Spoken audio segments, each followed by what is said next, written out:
have our first coffee with the principal in Spanish last night. And so on Friday mornings, we'll be doing it in English. And we're still making some adjustments to meet our parents' needs. So we may be making some changes just to make sure that we are able to accommodate most of our parents. I know we may not be able to accommodate everyone's schedule because we all have different schedules, but we're listening to what the majority are telling us. And so last night it was pretty well attended. We had a lot of parents that joined us last night at our Spanish coffee with the principal. So today's session will be conducted in English, but we do have Spanish translation. Otra vez voy a decir que sí hay traducción en español. Entonces, si alguien necesita traducción, y por favor pueden ir abajo de su pantalla donde dice interpretación y ahí pueden oprimir español o Spanish para que les dé esa interpretación. All right, very good. So we had some answers in our chat box. It looks like tamales are popular, and cookies and champurrado. That all sounds so good right now. Okay, so we're going to go on with our agenda for today. And I would like to introduce our psychologist, Marisela Herridge. She's here today, and she's going to talk to us about a very important topic. So if Mr. Hernandez, we can go to the next slide, please. So we have emotional support systems, and she's going to review with you what we have in place here at Sweetwater High School and how we can not only assist students, but our parents. I know sometimes parents have a lot of questions about how to assist our students, our teenagers who may go through different social and emotional concerns that may arise throughout the year. So with that, Ms. Herridge, you have the floor.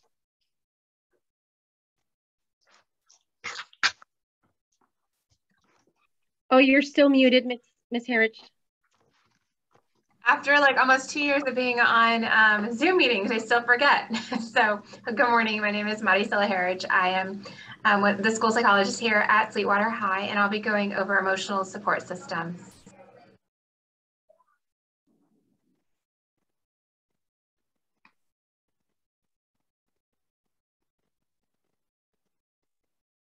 All right. So what I wanted to include is what social emotional supports we have here at Sweetwater High. So we have our school counselors, and this is taken directly from the school counseling website, and at the bottom it has the actual website address and the counselors' names and what alpha letters for last names for the students that they have on their list. I have myself, a school psychologist. As a school district, we have ERMS therapists. It's called Educationally Related Mental Health Service therapists that work with our district, and we do have some that come on campus for certain situations and students. We also have the SUHI wellness room. Thank you for correcting that. It's a quiet place in the counseling center to collect thoughts and to meet with counselors. So if a student isn't having a great day and just needs to go somewhere to collect their thoughts, they can go to the wellness room. They sign in, and then they can meet with any of the counselors that are available at that time. So it's one of the supports we have on campus. Other supports we have, just in general, all the teachers are trained in social emotional supports. They're either trained through staff meetings or in our staff handbook. Teachers are provided social emotional learning lessons in class. And then we also have a restorative practices team. We have 2 teachers that are trained in restorative practices that provide social emotional support to students. The restorative practice team guides students through conflict resolution with peers that may occur during the school day. And so that's an additional support to help our students here on campus. I'm going to talk through the range of support that we offer for students that may be in any sort of social emotional crises, going from like the low end all the way to the high end, and how as a school site we handle those concerns when they come on, when they're here on campus. So a low level social emotional concern would be a student complains of not feeling themselves, sad, anxious, crying, not really in the classroom. Usually they're telling these things to the teachers, but they're able to remain in class. And the teachers will usually, they're checking in with the student, they're following up with parents, so they're letting you know like, hey, this came up in class, We do follow the limits of confidentiality, which is if the student expresses, like they're going through a breakup and they're sad, we wouldn't, call parents all the time because they're going through a breakup. But if they're going through a breakup and they express any sort of self-harm, or they're going to harm themselves or someone is harming him, that's when we go beyond the confidentiality and we reach out to parents or other support people to assist. And I'll talk about that at the higher level. We have, the teacher can follow up with the counselor, they can follow up with me. It just depends on the situation. And then we also can refer to outside agencies as needed. And then we do student check-ins. The counselor does them, I do them, and our restorative practice team also does them. Yes? Oh, I'm sorry. I think we can take, Dr. Gavin, do you want to take questions at the end? Okay, we'll do questions at the end. And I think someone just forgot to mute themselves. Yeah, if you guys can all mute yourself, that would be great too. Thank you. And we'll go on to the moderate level of social emotional concerns, and that students have more intense feelings than the lower level. They may not be able to remain in the classroom, or they are not able to do classwork. So usually at this point, the teacher's noticing that something's off with the student. The student can either be escorted to the main office or given a pass to go to the counseling center. It's up to the teacher in each kind of case-by-case situation. So if the teacher has concerns, they'll just call the office and ask for an escort. The school counselor and other mental health providers that are here on campus, it could be me, it could be if we have one of our EARNS therapists, it could be 2 counselors, it could be an AP, we can assess the risk of harm, where the student is at and how they are feeling. The parent is immediately contacted by either the school counselor or the school psychologist at this point when they're at that moderate level. And then we can also refer to outside agencies as needed. You can go ahead and go on to, okay, at the high level of social emotional concerns, the student is making statements of self-harm or threats to harm others. So this would be a student that has already left class, that is with us, myself or a counselor, and we're checking in, we're asking them how they're feeling, and they say, I've been cutting myself, I'm thinking about not wanting to be here, and stating wanting to die and no longer having a motivation to live, or expressing an intent to harm somebody else. If this happens either in the classroom, the student discloses this to the teacher, they're escorted immediately to the main office. If they're already with a counselor or myself, then we are immediately assessing their risk of harming themselves or other people. And at that point, the student is remained supervised by a staff member at all times to make sure that they're safe.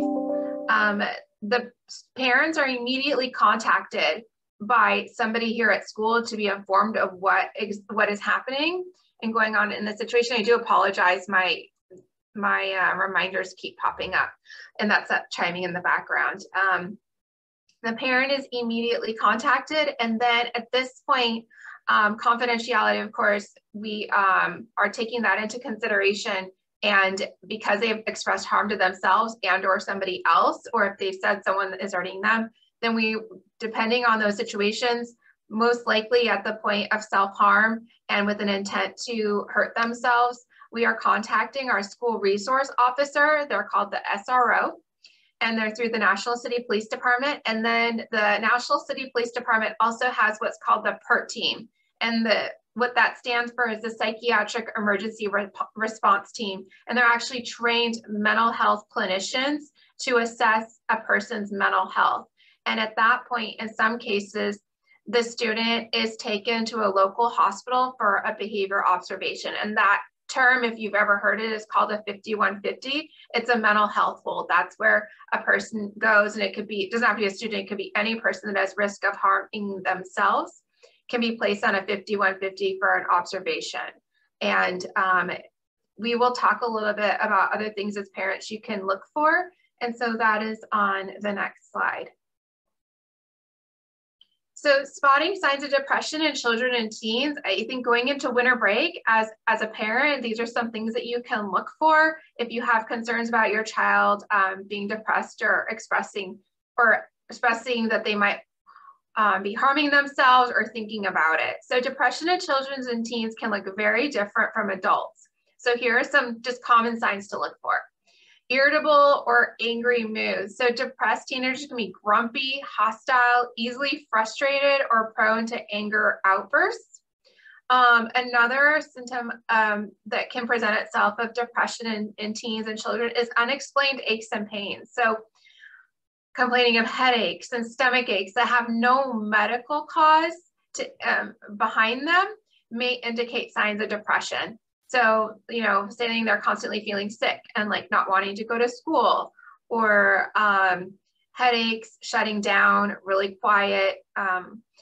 Other things are extremely sensitive to criticism. So depressed youth, particularly overachievers, may feel worthless, or making them feel, which makes them vulnerable to criticism, rejection, and failure. So that perfectionist overachiever wanting to always do everything, get everything right, and when they don't succeed, they feel like they're not good enough, and that makes them vulnerable to criticism, rejection, and that feeling of failure. The other is withdrawing from some people. So teenagers with depression usually have friendships. However, their socialization may be less than before. They may pull away from parents, or they'll start to hang out with a different crowd. So if you notice any of these things, you can contact your child's doctor or reach out to any of the following resources. In the next page, I have all the resources that are available that I had come up with, and then also pulled from resources from our EARNS therapists. We have the SUHI Counseling Center, and Mr. Garcia, our school counselor, is also going to go over that with you. There's a hyperlink on the slides. If you click on all the parts that are green, it'll take you directly to the website for those agencies. So we have our SUHI Counseling Center. We have our National City Family Resource Center. They offer a range of resources to families. There's also the San Diego Access and Crisis Line. It's called Up to San Diego, and that's through the San Diego Health and Human Services. That link has a live online chat. There's information for parents, for teens. There's also a telephone number that anyone can call at any point. All of the access numbers that I've listed are all 24-hour numbers that can be called at any point by parents or students. I included a local agency called McAllister, and they focus specifically on substance abuse. So if you're concerned or suspecting that your child may be using drugs or have a substance abuse concern, you can contact Ms. Callister. And I listed their websites there, and then the telephone number if you want to call. There's also the National Suicide Prevention Lifeline, the Yellow Ribbon Hope Line Network, and the United Way resource, which you can dial 211 or the 1-800 number. There is also a crisis text line. So if you text 741-741, and in the chat or in the message part, type in home, you will be able to access a live crisis chat through your cell phone, just through text messaging.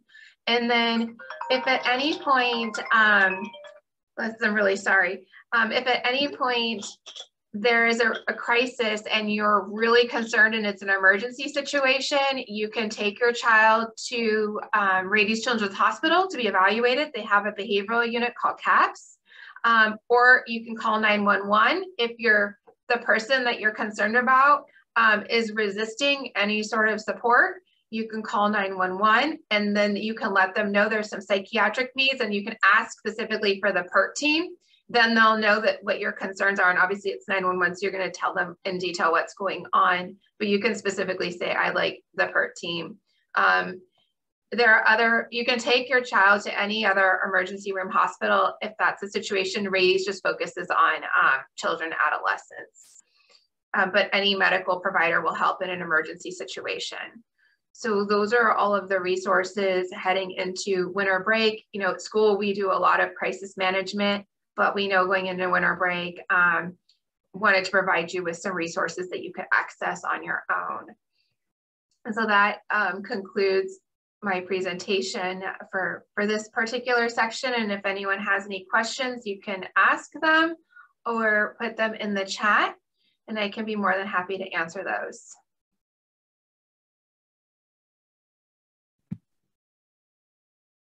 Or you can also unmute if you want to ask a question.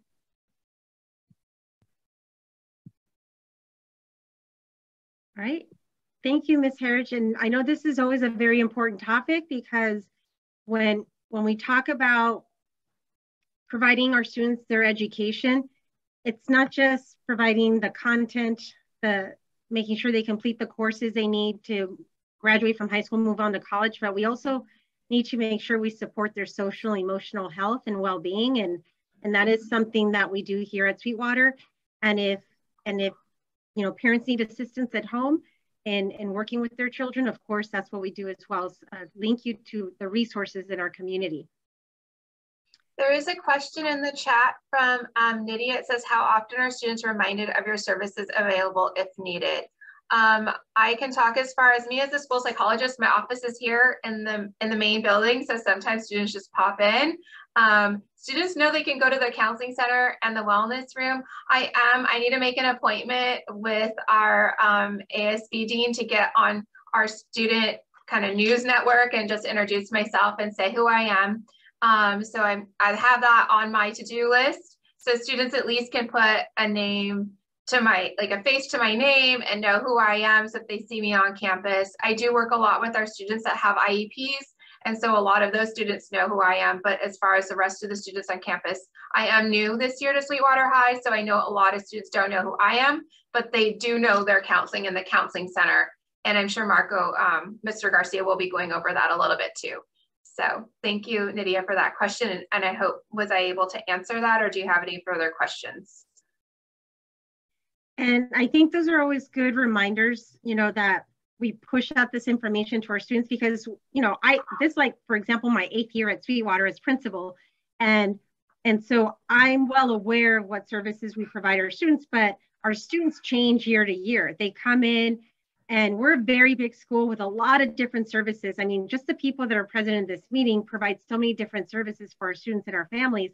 So it's always a good reminder for us that we remind our students and our families of what's available on campus, that we shouldn't assume, oh, they already know, or it's on our school website. We do try to use all our different modes of communication, like there's our school website. We do send Jupiter grade messages through Infinite Campus, but then we also, like Ms. Herridge said, she's gonna record a message that's gonna go in our news that is played for our students on a daily basis. And that way they can, you know, match the name to the face, and then hopefully reach out if any support is needed.